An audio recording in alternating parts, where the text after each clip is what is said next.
All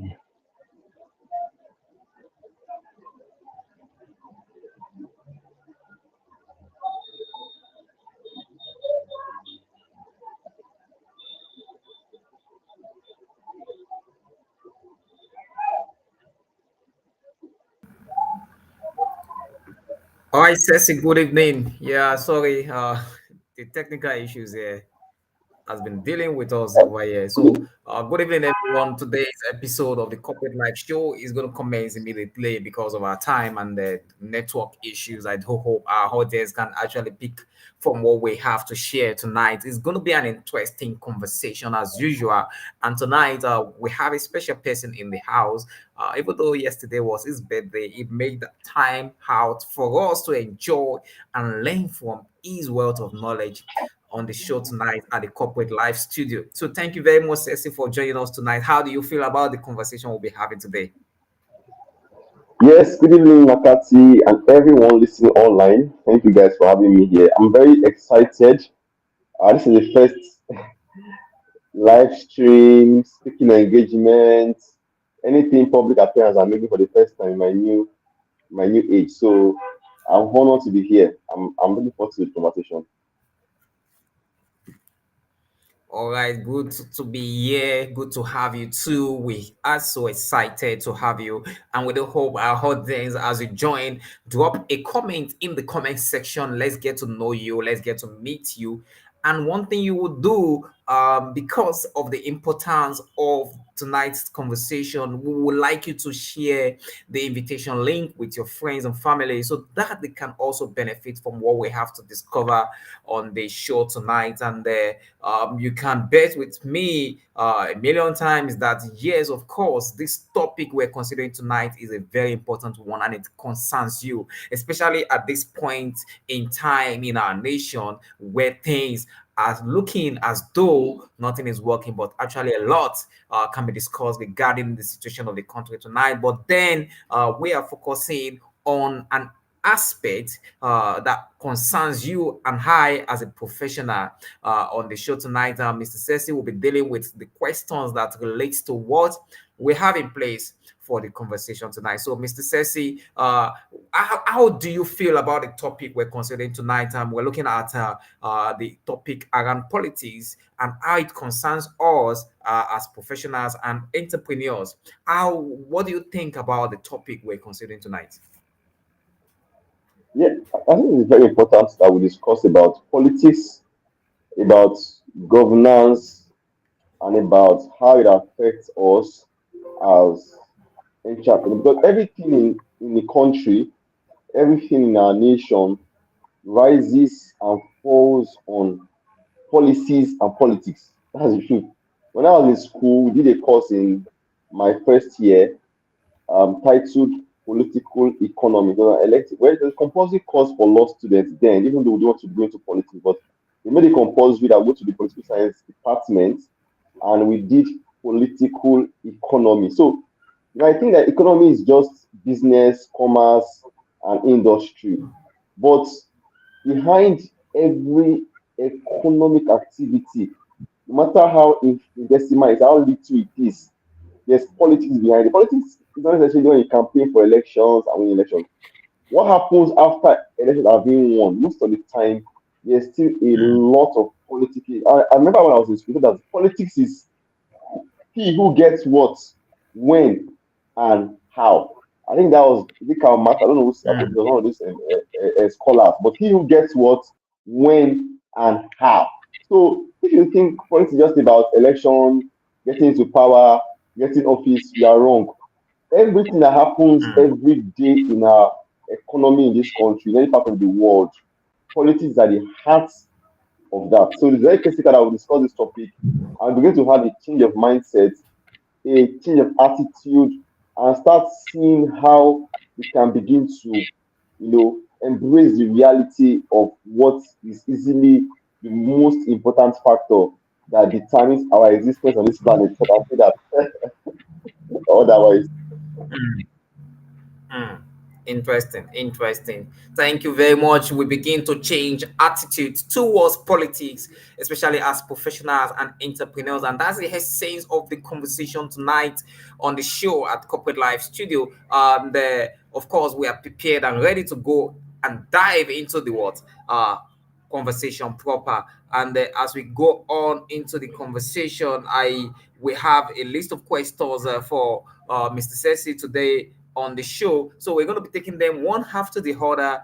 And as we continue on the show, of course, you will get your chance to also ask your question. And please feel free to drop a comment in the comment section. Let's get to know where you are joining us from. And remember, this is the Corporate Life Show with McAden. I am your host. My name is Adeniyi Macarthy. You can call me McAden, of course. Every Friday evening, we do these. We bring in professionals to discuss topics that bother us on your own growth, either in your space of industry or where you do your business. So tonight is no exception. We're talking about politics. How do you get involved? How do you get involved in some way? How do you get involved? So we're starting with questions as we have them on the list for the conversation tonight. So we're looking at the first questions and we're looking at what actually motivates. What motivates professionals and entrepreneurs to get involved in politics? Okay, so these these two class of people, these two groups of people, entrepreneurs and professionals, they are easily the most important segments of society that will drive any kind of real change. Entrepreneurs are known to be solution providers, solution driven, innovative. In fact, economics of the world, all over the world, has been advanced more by entrepreneurs than even by government itself. And rather, government's business is to stay out of business and make businessmen do business the right way. Now, for professionals, they're Mhm. also very critical. How you have those who are working for companies or their employees, and you have those who are in leadership positions or who own businesses.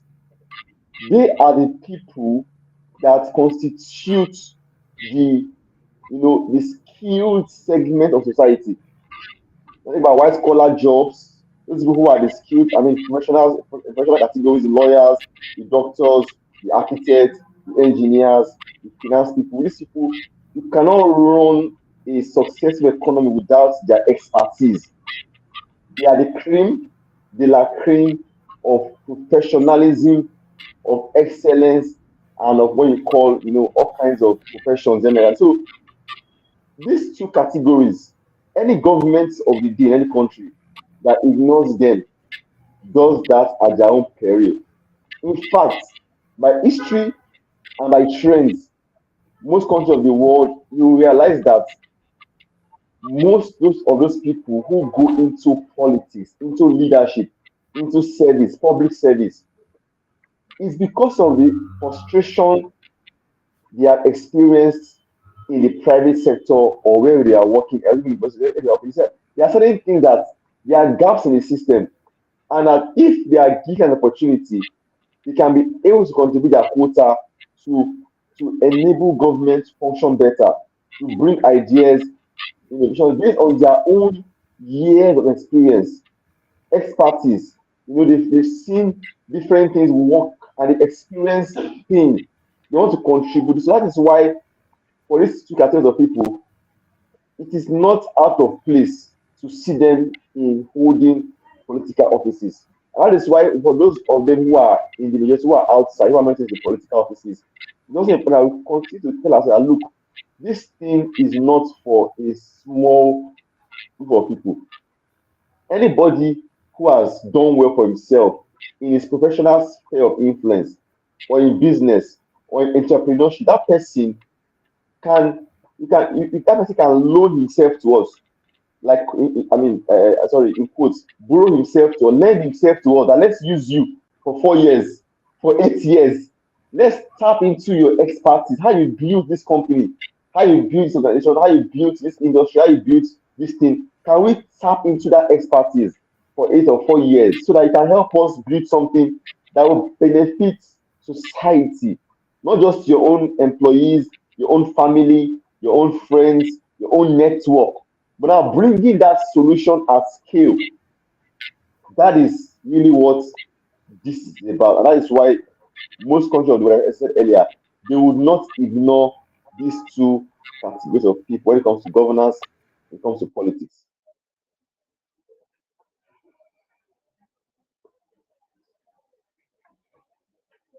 Okay, I think you are frozen. Now you can't hear me, you are frozen. Okay, I think he will join us back. He's having an issue with his network. Once he joins us back, he will continue from where we left off. We apologize for that break in transmission. We'll definitely join us. I'll continue from where we left off.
All right, so please welcome back.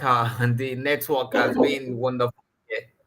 I believe Sesi has done well with the question. I think I lost you when you said everyone should be involved and government should, I mean, should, we should get people loan themselves into the world of politics and get involved. So thank you very much, Sesi, for doing this with us on the show tonight. It's been an eye-opening conversation so far.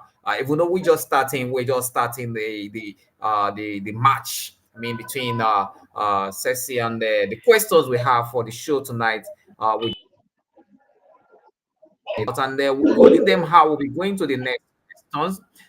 We have, of course, quite a number of questions, and we want to keep with time. To time, I mean. So we'll be going to the next question.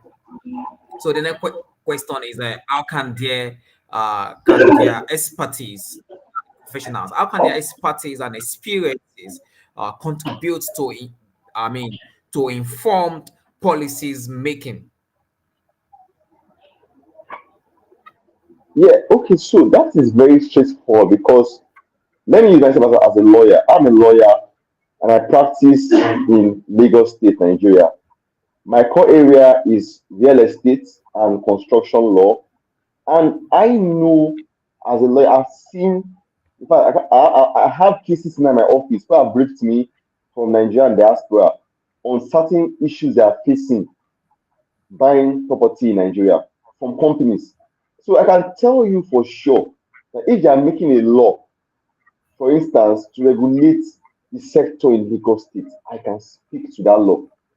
But if I'm not involved in that process, you see, my clients will call you and tell you that I'm having this problem, and I can't solve the problem alone by my expertise because this problem requires intervention of government and regulation.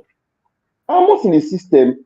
I'm not close to those who are in the system. You see, my my capacity to deliver excellent services and to solve people's problem is limited. It's limited to the Hmm. extent that the regulator and regulation can come in to take care of this problem holistically. Because in society, most problems, most challenges arises because of human behavior. That is why we have law, we have regulation. Law is a system that is meant to regulate human behavior. So if, for example, in a system, you're an engineer and there are certain misnomers in that sector that requires regulation, you can't go forward. If you're in medicine and there's certain misnomer that requires intervention, you can't go forward. If there are even regulations that are already in the system, but they are obsolete and they are hindering us from, adopting innovative practices of this time we are in right now, we are in serious problem. So one mm, way to look at this is that it's not about you being in government or you being in politics directly now. How can you contribute from the place you are as a first mhm, step, pending when you now put yourself forward or when you be selected or appointed to make policy? If, for example, you are a medical practitioner and you galvanize your association, Nigerian Medical Association, that look, there is currently a pandemic out there, not a pandemic like COVID, I mean, there's a problem out there and it's becoming a serious challenge. That if we don't do something about this problem, even our relevance as practitioners will be will become, it will become obsolete. We will not be relevant anymore. Let's do something about it. And you guys come together and go as one body and approach legislature and say, Mr. Speaker, we are proposing this policy. In fact, we are willing to get consultants, lawyers who writes the law, to write a draft of the law and forward it to the House for review. And once that law is passed, this problem is solved. We are the experts. We know the problem. We know what our clients, our patients, what they face out there. So we can tell you. So professionals understand the root of problems in society. Now, the guys who are in policy making, executive and legislature, who make laws, who also execute the laws, right?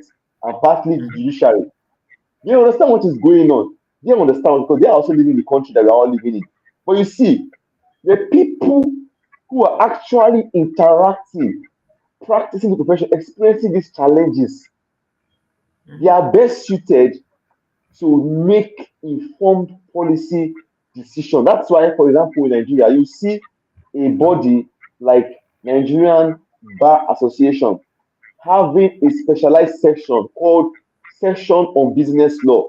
It's a section where lawyers who are into business law have volunteered that how can we evolve practices and systems that will make commerce and industry to thrive in this country, that will attract more foreign direct investments and foreign portfolio investments? I say our mhm, laws that govern how companies are regulated are obsolete.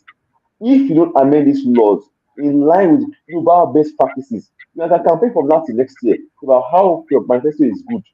I'm telling you, you will not be able to achieve your campaign promises because there are certain laws that are obsolete. So they can advise because they are the experts and they know what the industry needs right now and how it can impact society and in turn would advance the cause of the government of the day. It's not even about party now. This is about governance because party is at the point of campaigning. The moment you get into power, you see bodies like NLC, like NBA, like NMA, they go to pay court visit. Why are they doing that? Because if you say that, oh, I'm not a politician, I'm a professional, I want to do my business and make money, the truth is that we will all suffer for it. That's why you see all these guys go mm, there and they try to establish relationship with the legislature, the judiciary, with the executive, because they are the ones that can propose solution. Government as ministers, those guys don't know it all.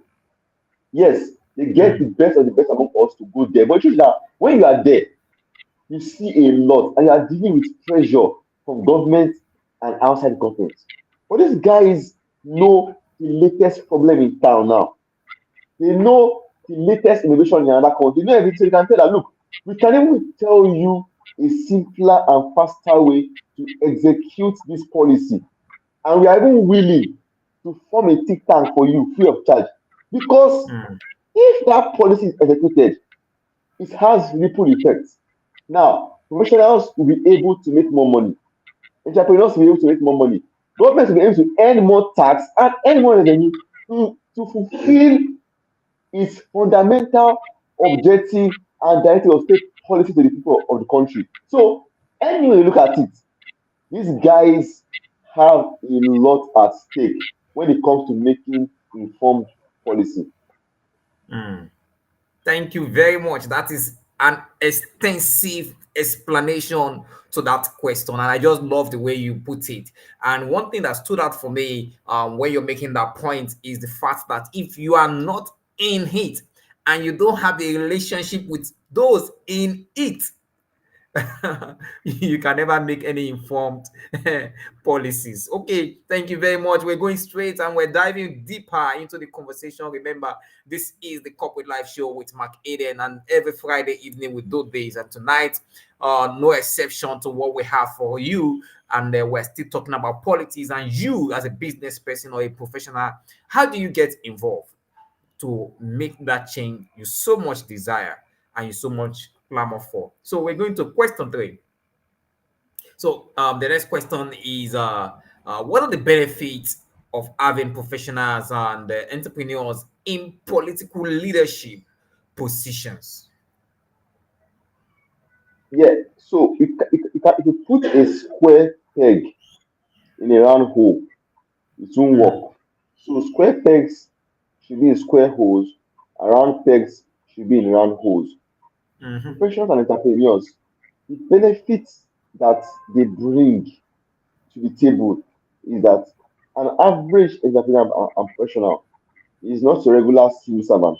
In fact, we have a love-hate relationship with civil service. But civil service is known to be slow, not innovative, you know. But these guys are not civil servants. They are people that have done things outside of government and they have succeeded. Now, give them a platform now where they can affect policy and take decisions that can have massive effects on people at scale. I'm telling you that these guys are going to do amazing things. So my take is that what they bring to the table that is unique is that they know that they are going back to society. Their tenure is limited. And if they don't fix that problem right now, when they go out to society, the problem will still be staring them in the I would say, what did you do when you were there? Governor Fashola of Lagos State, he was a lawyer, he's a lawyer, and when he was governor, he was a lawyer. He built a lot of courts in Lagos. He built Igoshere, he built at Ogba, he built at Ajegule, he built lots of courts in Lagos State because he was a lawyer. He knew that judiciary had a problem of accommodation and he mm, tried to manage their welfare so that because he's when he come back to practice, he used to be a lawyer. And so mhm, he has seen the problem and he's currently there and he will still come back to that same system tomorrow to practice. Lagos State mm, Commissioner for Environment under Governor President Tinubu now, Mr. Luis Banire, SAN, was the commissioner under Tinubu for I think 8 years. And he left politics, went to APC. He's no more in politics, he's no more in well, he's no more active in politics, but he's still practicing law. He practices law actively, like he's a practicing lawyer. Now imagine that when he was in government, in his ministry, he didn't do anything. Right now, mm, he'll still be reaping the ripple effect of what he did not do. Because when he had opportunities to do it.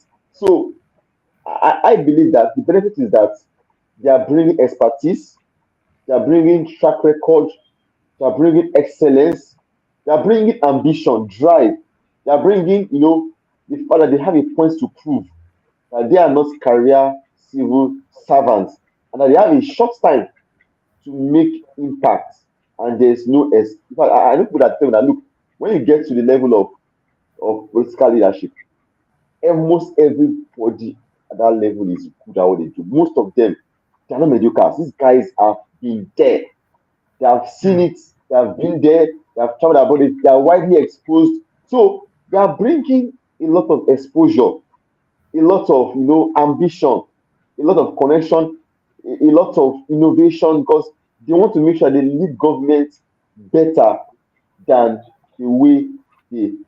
First of all, you can say about Nigeria is not growing. I'll tell you the truth that look, if there aren't people in 1999 to 2003 that we are thinking about GSM, we will not be here today. Oh, once we brought GSM, that's what we also because the president takes the glory. But it may not have been the president's idea. It may have been someone in the cabinet that suggested that idea to the president. That said, the president, let's do this. And that idea came to life. Right? If we Mhm. didn't have a governor, Jack on the Lagos State, for example, our rail system will not work. We will not still have rail system till today. Inside the rail system, and Tinubu continued, and now Sanwo-Olu and Ambode have continued the rail system, and now we have a rail system, and we have to have more rail systems. Why? These people understand what is at stake in the country. So I can mention examples to you that look, you might say the country is how it is, but truly, you want to see who are the people who move this country forward. These same guys are the ones that move this country forward. These same people have, although my own students have moved it forward maybe more than the way it currently is, but honestly, they have done well, and there's still room for improvement. That's all I'll say for that. There is still room for improvement as much is needed to be improved upon. We will continue to discuss it and get you, of course, you watching us right now, to get involved in politics, whether in your little corner, I mean, in your space, in your on your street, I mean, in your in your compound. It may even be within your neighborhood. So get involved, and changes will come, as it will affect everyone, whether you like it or not. You will leave political position one day, at one point in time, and that is why we will be leaving this particular question, because we need to move on and take the next questions we have for Mr. Sesi on the show tonight. And the next question is, how can the professionals and entrepreneurs that we're talking about today balance their business interest with public interest? Wow, that's pretty interesting question. So I'll say that for society to move forward, those of us who are allies, I don't mean that you're an HN. Allies mean that you are well educated, you are well exposed, and you happen to be among those in society who can actually contribute substantially. Now, if those people who are at the airlight only focus on their business interest, there's a limit to the impact that you'll be able to make. But if you focus on I'll do my business and profession, I'll do that massively, I'll do that to the but I also find a way to see how to be of public, be of good to the public. I'm telling you that the upside is unlimited. That's why you see that certain committees, certain national bodies will nominate committees, and the people heading those committees who are members of the committee are not the mediocres of that profession. They are the elites, the top guys, the captains of that industry. Why? Because, like I said earlier, if you think that you, your family, and your business will be fine, you just say, and then now, for example, 1,000 naira per liter. He said, they say, something like, it's not funny to say, God, it's not like God will, sorry, that I will survive it. I will not be the part of it. Truth is that there will be a time, no matter how you adjust, that policy will catch up with you. Hmm. I know somebody now who has developed a solution right now that will make people to be aware when there's a pump that can give you the data on pump price of petrol in different places. That person is a big because the design industry knows the problem that this pump price is a big problem. So how can I innovate? And I know something already. So imagine that he was just in business alone, he will complain, but that will complain, and that problem will not go away. So the balance is that yes, do your business, and your profession. You can just start with your platform. I remember that last year, or early, I think early this year, there was a policy by Corporate Affairs Commission, the regulatory agency in Nigeria that regulates how companies and businesses how they are registered and how they are regulated generally. And they made a very tough policy that would affect a lot of companies. And people went on LinkedIn, writing articles, writing opinions, and I tell you, within 2 or 3 days, that policy was reversed. Because that policy will Mm, take us back by 4 or 5 years. It was reversed. That means these guys are seeing what you are doing. You can start your platform. There are certain things you don't like. Start to talk about it, but offer solutions. Because if you're not part of the solution, you are part of the problem. So start mm, talking about it. Talk about these things, offer solutions, then start to think where what is the minimum effort I can put into this thing beyond just talking and writing articles. I can put into this thing that can make this problem to be reduced. For example, in Lagos State and in many states in Nigeria, there was a we had the amended Police Act that mandated that every month magistrates in each jurisdiction would go and visit police cells in the communities and mm, interview people in the cells. And those who should not be there have to be released. But mm, they have to go there lawyers and lawyers in the Nigerian Bar Association branches and their chairman. So the NBA members have a human rights committee. So most people in that committee they move with the magistrates in that jurisdiction. They call it prison inspection, sorry, cell inspection. They go there. So imagine that they're not doing that. We have lots of cells overcrowded and people are languishing for something that and police don't even know what to do. So that's one way. So you start from that. Now, when you now aggregate your data, say that in the last 4 years, this is the number of prison outreach we have done or police cell visitation we have done. This is the impact. We are proposing this policy. We are proposing this amendments to the law or this whatever.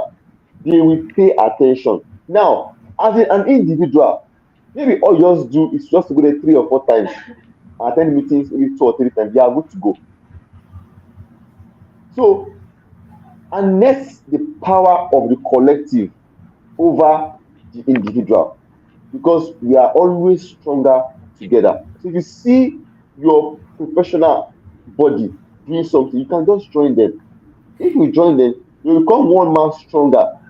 And that's your presence and your effort can make the difference in terms of moving the needle. I make sure that I attend bank meetings every month as a lawyer. Any initiative that I can contribute to as a lawyer, I want to part of it, except my time will not allow me, or otherwise I'll volunteer. I'm not getting paid. That is just the starting point. That is how you can balance your business, your career, mm, and also public interest. Because all of us, we are the public.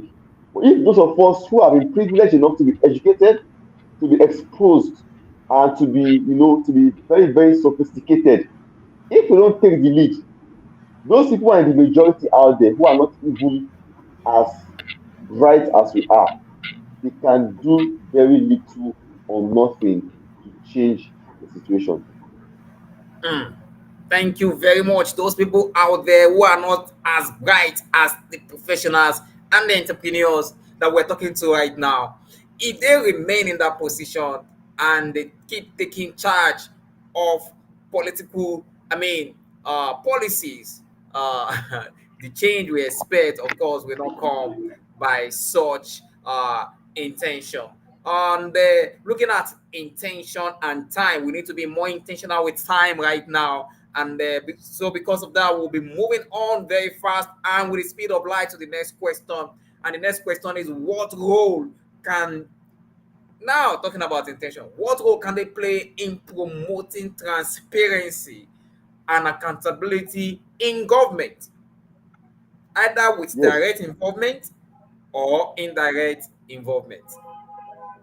Yeah, I agree that we can we can play a role as entrepreneurs and as professionals. And like I said earlier, when you realize, when you talk about contribution, don't think in the individual, think of the collective as a collective.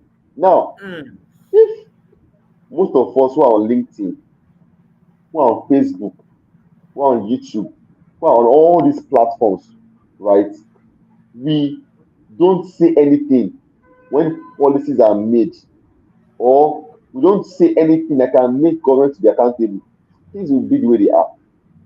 But when we cry out as a collective, there's always impact. There's always we always see that it moves the needle. So one way we can do that is to make sure that we always make demands of government in line with the law of the land, which is our constitution. Secondly, we make demands in line with their own promises to us. You said that subsidy will be removed. We are hearing that you are still paying subsidy. Are we paying subsidy or are we not paying subsidy? Well, they might respond to us and they might not respond to us. But one thing is clear, some set of people spoke out. They were not docile, they were not idle, they didn't stand aloof, they took action. Whether government will listen or not is another kettle of fish entirely. So I would say that let's learn to speak out, let's learn mhm, to, engage. At times, government, where are we against them? Sometimes when we approach them with the mindset of dialogue, of collaboration, of support, how can we help you in your ministry, in your agency, in your department to achieve your goals? I'm telling you that at times it makes the work way, way, way easy. So let's mm, find ways to communicate what we don't like, find ways to collaborate with them, and also mm, make sure that we are constantly demanding the highest standard of excellence and of compliance from these people who are in power and are representing us. mm. Thank you very much. Thank you very much. Demanding high standard of compliance, and the way too we are trying to be compliant. I hope you out there you are compliant. You're compliant as much as possible as it lies within your purview. So let's be compliant and let the government also take compliance very serious. I mean, looking at the conversation, it's been very interesting, it's been very educative, and then we want to move quickly to the next question. And the next question is how, yes, how can they leverage their network and resources to drive positive change? What practical ways will you suggest? Yeah, so we have people that are who, by virtue of being Nigerians, Nigeria has blessed them. Yes, you can say you are self-made, but the resources that you're using to do business is in Nigeria, so Nigerian soil. The school you went to study, right? It's in Nigeria. It's in Nigeria. So you might want to see as silly, but it shows that you owe it to your country Mm, when you are now able to create value for other people and you're making money off it as a capitalist person that you are. You also say, how can I contribute my quota to government? So the first step is having that intentionality. mm, When I see people like Elimelu, Mr. Elimelu, who does the TF Foundation, well, you don't like his face. One thing is sure, he's contributing actively in raising the next set of entrepreneurs. mm, When you see people like Fola Adiola who run his foundation, they have done it for decades. They are still yeah. doing it. You know that these people are not doing this thing for their selfish interest. They are just interested in making sure that they have risen, let other people have a platform to rise. So, starting point, like I said earlier too, always think in the collective. But as an individual, I have friends who are in government. I know friends who are in government who are in civil service, who are political appointees, who are in the judiciary. I can tell them, like, look, I saw this thing, and I think you guys should. be careful about this thing. I'll tell them in a friendly manner. I say, I'm available if you want me to suggest whatever it is, I'm available. If you have friends in government, for crying out loud, they're not your enemies. They're not your enemies. Those guys are your friends. You may not agree with them, maybe their party or whatever, but the truth is that in terms of governance, they're not your enemies. On ideologies we might differ, but on how do we move the country forward, we must find a way to disagree, but we still agree.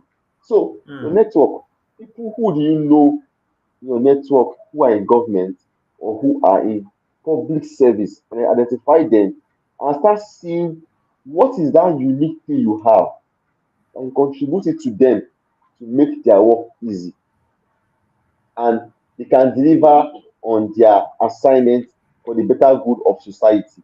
Identify them. Then resources. You might have access to certain resources that by virtue of your training, your exposure, you have better resources that they have. You can volunteer to say, look, I can release all these resources for you guys at no cost because I want you guys to leverage this for the better good of society. So I give you guys access to this facility.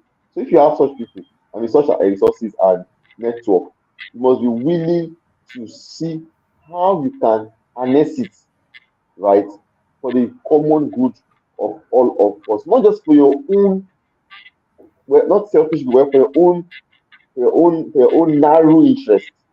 Because when you've acquired everything you are acquiring, you are still in the country where a lot of people have issues. So mhm, the more you start to think of how can I use these resources so that it will solve more people's problem than my own problem alone, better for all of us. So you have networks, you have resources. Just look inwards and say, for my LGA, for my ward, for my central district, for my state, my federal house of representative constituency, what can I do that is unique to us? What do I have? mhm, What do I know? Who do I maybe I've traveled abroad? You have people that are willing to sponsor certain training by virtue of your connection. You can come to Nigeria and do for free of charge. You have seen doctors come to Nigeria on medical mission, on health mission. Even churches are doing it nowadays. That is an example. So you can leverage, I mean, catalyst to galvanize people to come together and use these resources for the common good. Just be intentional and you'll find the answers. interesting, interesting. Just be intentional and you'll find out how. Okay, talking about being intentional, and we're moving on to the next question. What are the challenges that may face uh, that may be faced in navigating the political landscape, especially for those who have not shown interest in politics before now as entrepreneurs and professionals? Wow, this question is very touchy. It's very touchy. So I think for most people, from in private sector, we have the way we do things, which are very predictable and very organized. However, in the public sector, in politics, things are not done the way you are used to doing them, where you are coming from. So the first challenge is how to be flexible within that system without losing your values, without losing your excellence, and you are able to, manage different egos, different backgrounds, because politics is for everybody. He who gets what, when, and how. So, how will you be able to manage the ego of different people? And everybody has an opinion, everybody has a take, everybody has an idea. So, the first thing is that you will not find a similar culture to where they are coming from. You must be willing to adjust and be flexible without losing your core excellence. That's one.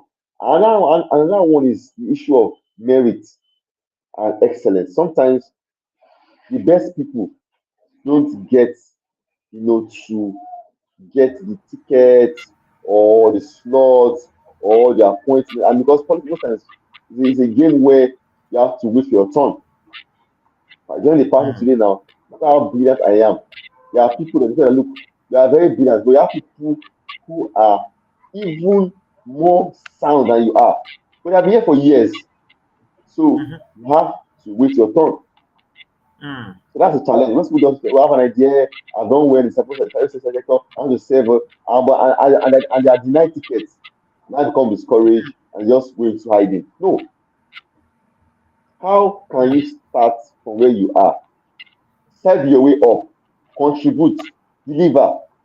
You seem to be a loyal party person, for example, so that Mm. when opportunity comes for you, you can be put forward. Because politics is not just about you, it's about you, but it affects the interest of so many people who are interested in what you are also interested in, which is that access to be able to be in government. So the challenges are enormous, but you must just be willing to be flexible so that you can navigate challenges one after the other. Mm. Interesting, interesting, interesting. And this conversation is still ongoing, and we have quite a few questions left before we wrap up the conversation.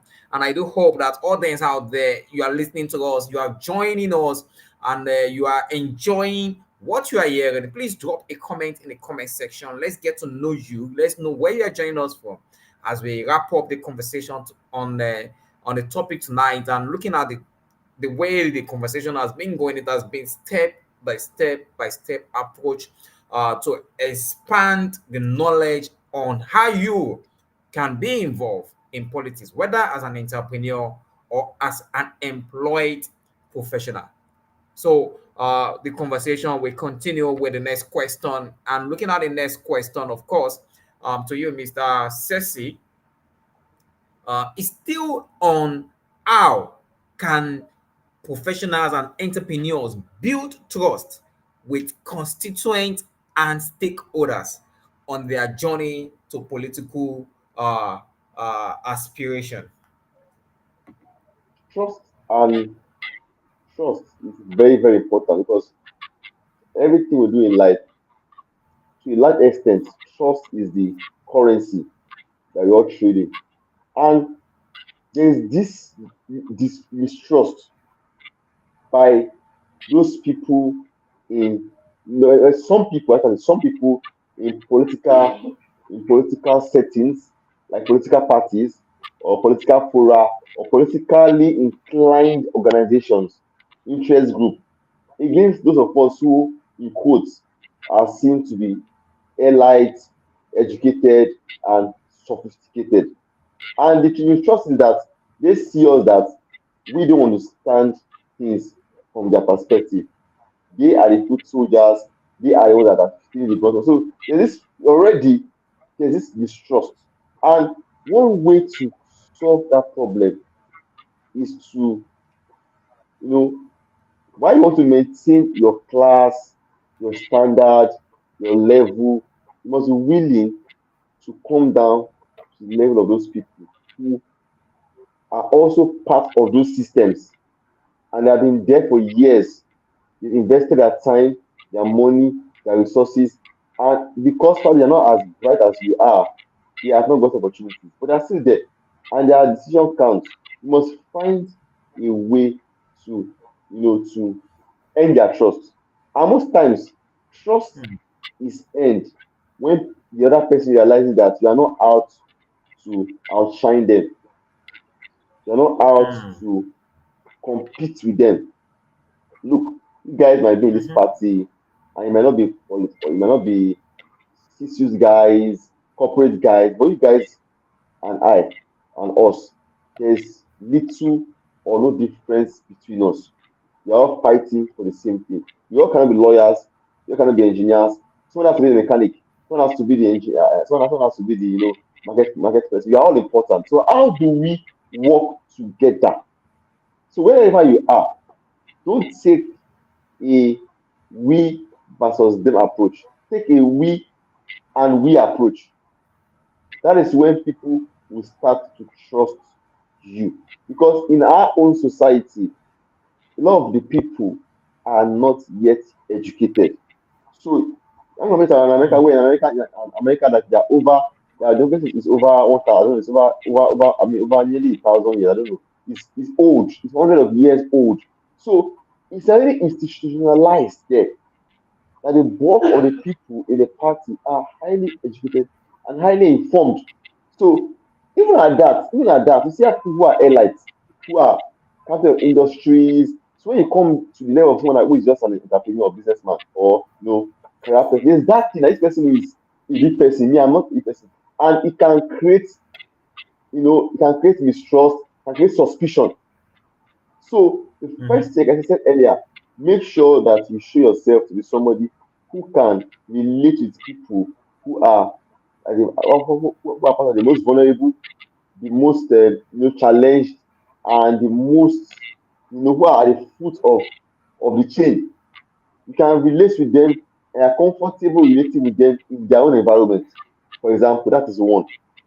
Two, you are comfortable serving even though you are probably better qualified, but because you are coming in newly, you are comfortable to serve. This is something you might not be able to even do. I mean, you are part of that level in your own profession or in your own business. But because this is governance, politics, and whatever, you want to see how, look, what can I give up that will make me earn trust of these people the more? So I know what I want to achieve at the end, but I'm just building it as a building block, step by step by step. So that's how that's my points on that issue. Let's really be very very humble, and let's know that everybody is important, whether or not, irrespective of their status or their background. Mhm. Thank you very much for that response. So we'll quickly move on to the next question because of our time.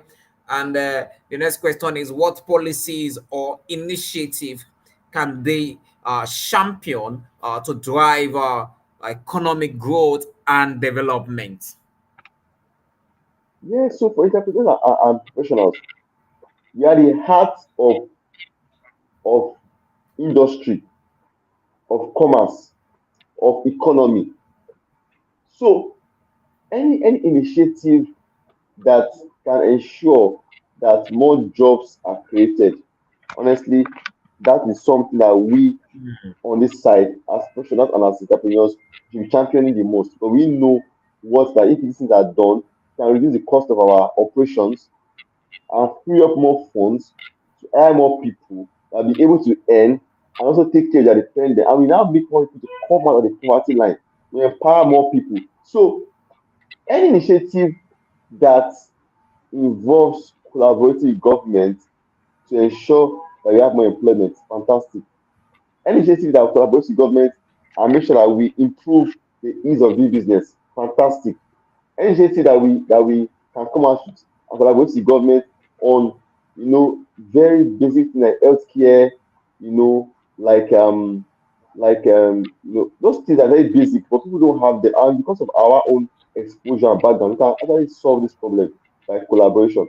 Then you have to suggest these policies or initiatives to government and offer to help if they allow bring these ideas to life. Government alone will not solve the problem of economic growth and development. They will solve it to the extent that you understand it. But those who are outside, you say, because I'm not elected, I'm not selected, I'm not appointed, I don't have any put out to make. That is a very wrong approach. So whatever you can do and just suggest it, and hopefully it will go a long way to drive our economy growth and also development. Mm.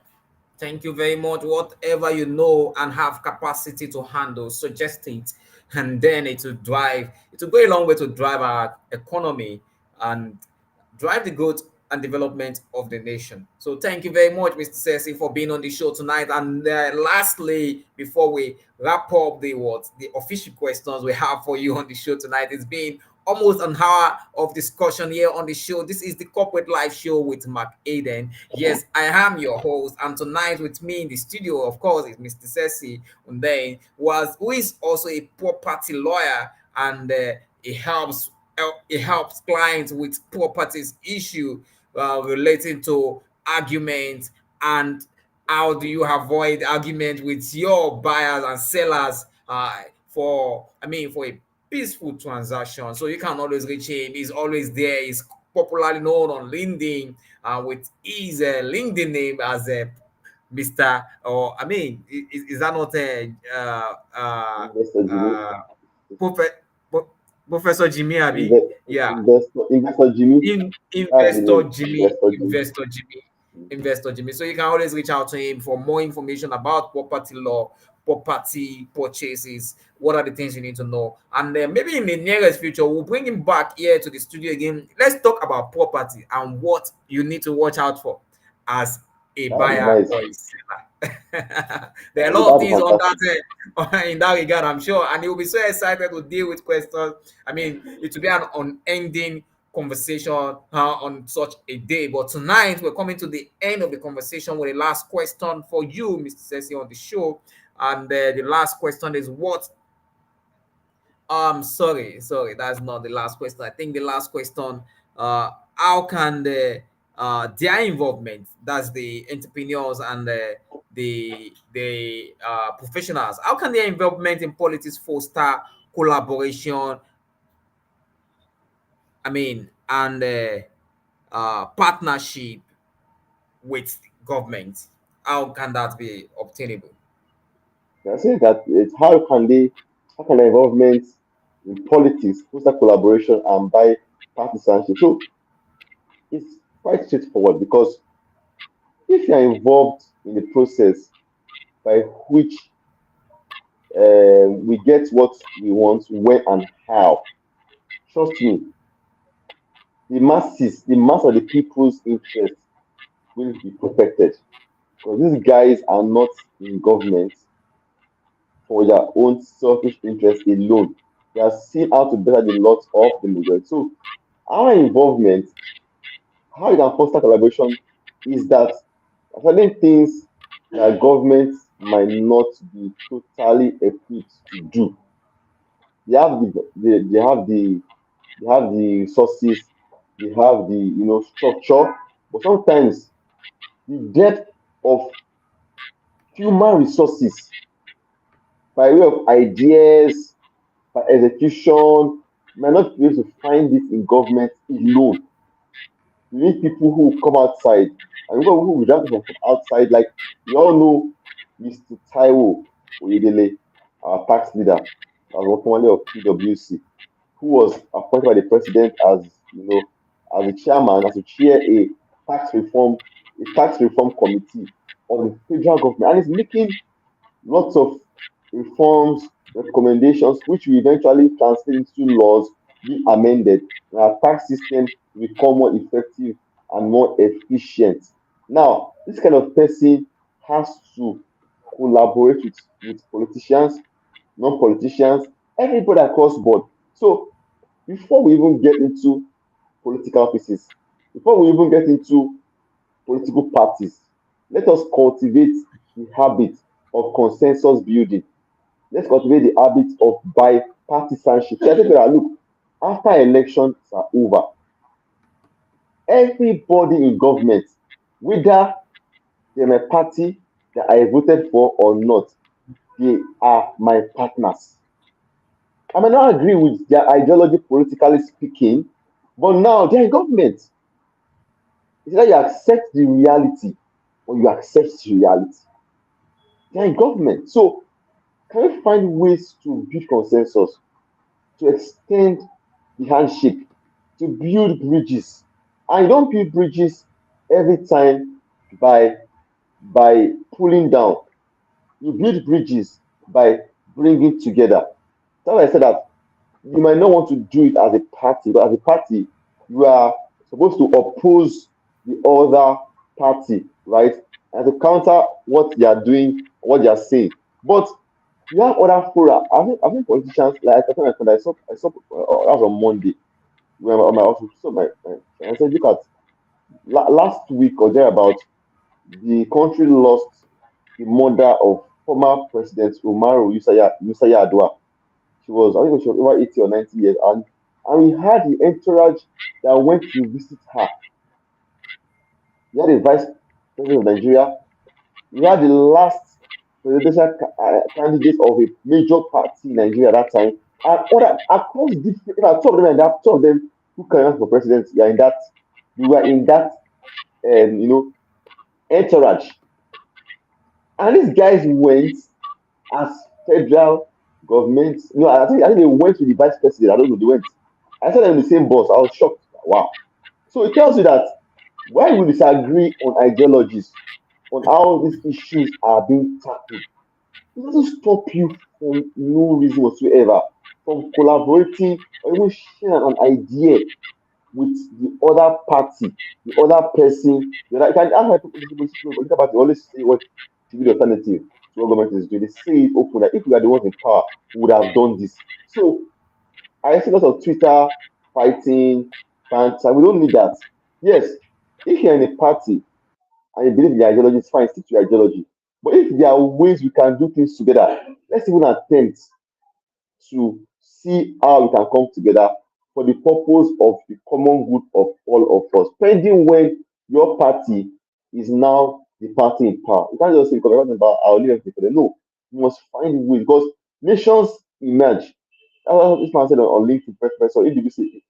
It says nations emerge or nations develop, sorry, when entrepreneurs, when they emerge.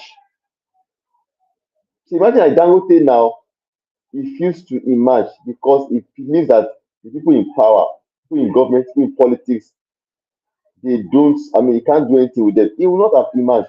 But if, irrespective of party or whoever is there, he continues to extend the handshake, collaborate, that's why he's where he is today. So let's encourage ourselves to, be more flexible. Let's be I mean, it's fine to be principled on your ideologies, it's fine, it's okay.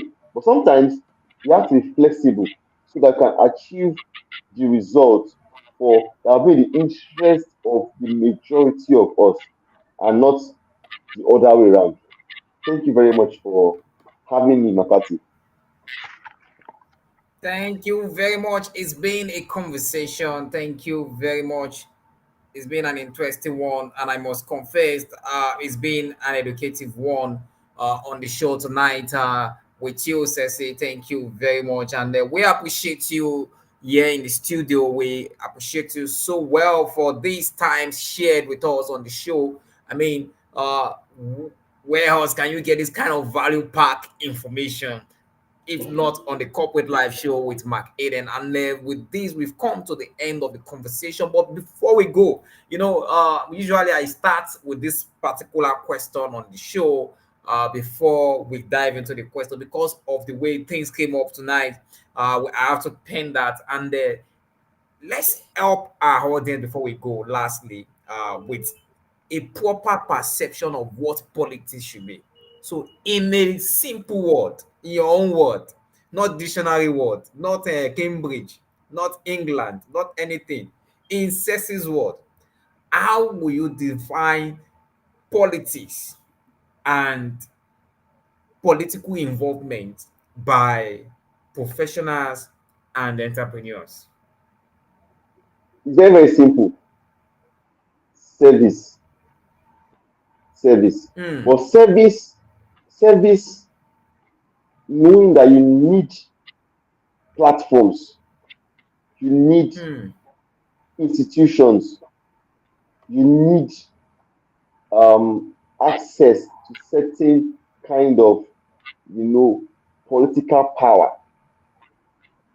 That is what I Hmm. would say politics is. So if you have an idea to build an app, to do something, don't just think narrow of that your own. Yes, you can start by yourself with your people and everything, but you'll be a time that you must be bold enough to say, look, can't I take this idea to government and see if we can adopt it at scale in every way? Like someone brought the issue of remitter, where we collect payments now under a centralized uniform system. So all government agencies make they collect money centrally, and it's hard to steal money now because of that system.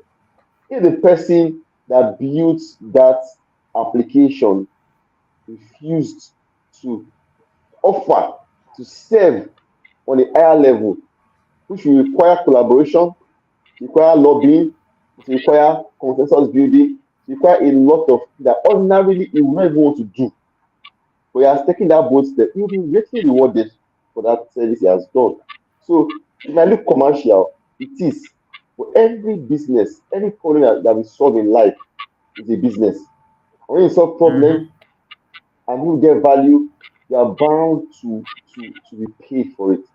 You might not get paid this time around, but you know, when you solve problem at scale, you serve people, you serve a nation, you serve people at scale, you have made a point.